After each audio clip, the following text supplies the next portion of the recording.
Ay, ari pala. Hindi yan. Anong insekto kaya yan? Hindi ko lang. Uy, nakalubag ka ito? Itumba mo para siya tatayo. Dali, Okay. tumbahi.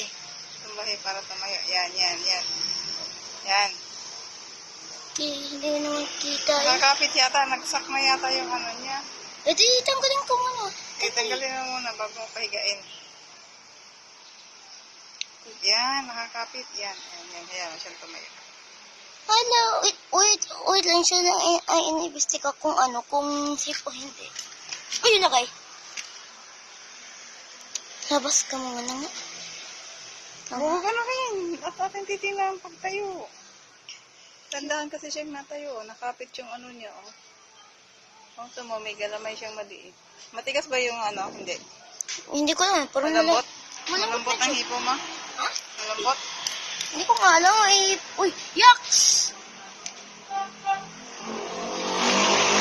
Ano yan? Natayo. Natayo na. May insekto kaming na-discover ni TJ. Tingnan mo, Ted, dali.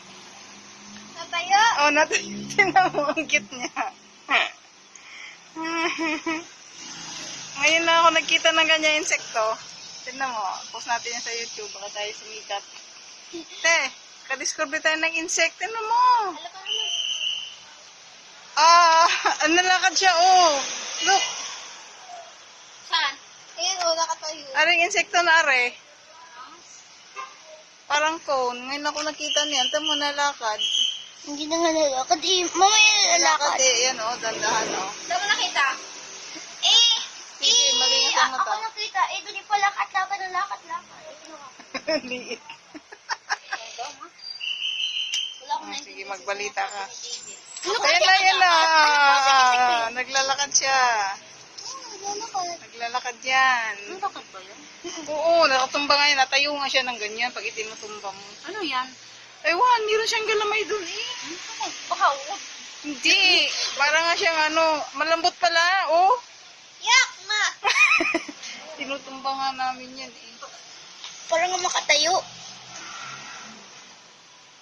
Ito ang aming na-discover yung insekto. Oo, nasa taas ka na. Naliligo ako eh. Nasaan? Kailan? Intin mo. Tingnan mo mamaya. Intin mo muna. Titinan mo. Parang pilay eh. Yung kanyang paglalakad-lakad. Yung kyoing. Gigibong-gibong. Intayin mo lang. Ano lang yan. Yung para lang lalakad. Nilakaw ko yan.